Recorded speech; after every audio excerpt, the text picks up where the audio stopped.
This is a story about coming home. It's appropriate that its setting is here in the Cumberland Gap. Most of America passed through this break in the Cumberland Mountains a couple of hundred years ago, leaving home, looking for new lives.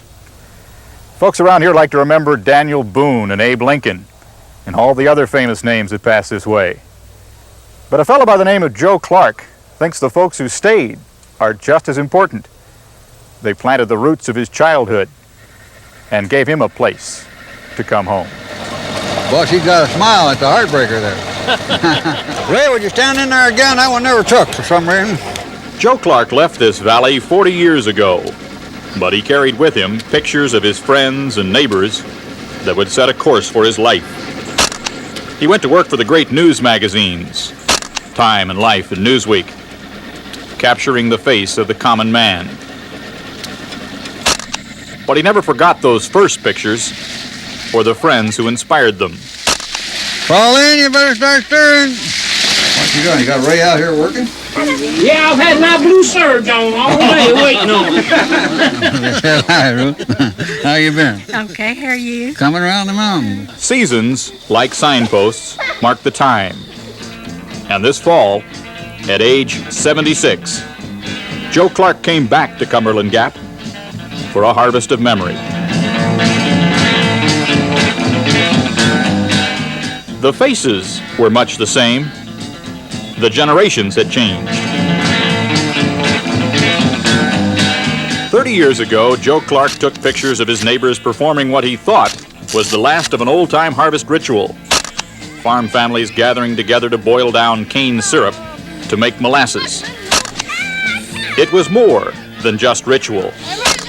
It was the height of the social season. The chaperones wore pigtails. They keep an eye on all the courting that goes on around the country and report it to the community at large. In some places, America as it used to be still is.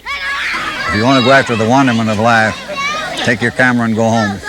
It's not the people in China on the other side of the world or somewhere. The most wonderful people in the world are right in your own backyard, in your living room, in your neighborhood. Ray, make me a chopstick too. Joe Clark's favorite pictures show only a small part of the world, but the location of those little snapshots is a place where we are all still young. We didn't fight germs when I was a kid. We ate them alive.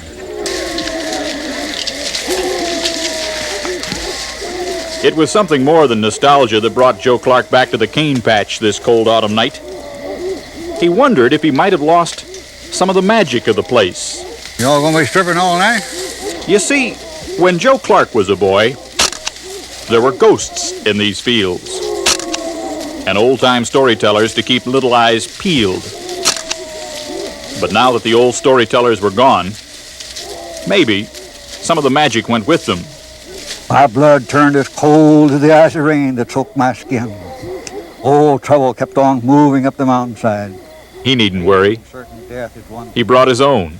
There was no telling what might happen. For today, Bob Dotson, NBC News, Cumberland Gap, Tennessee.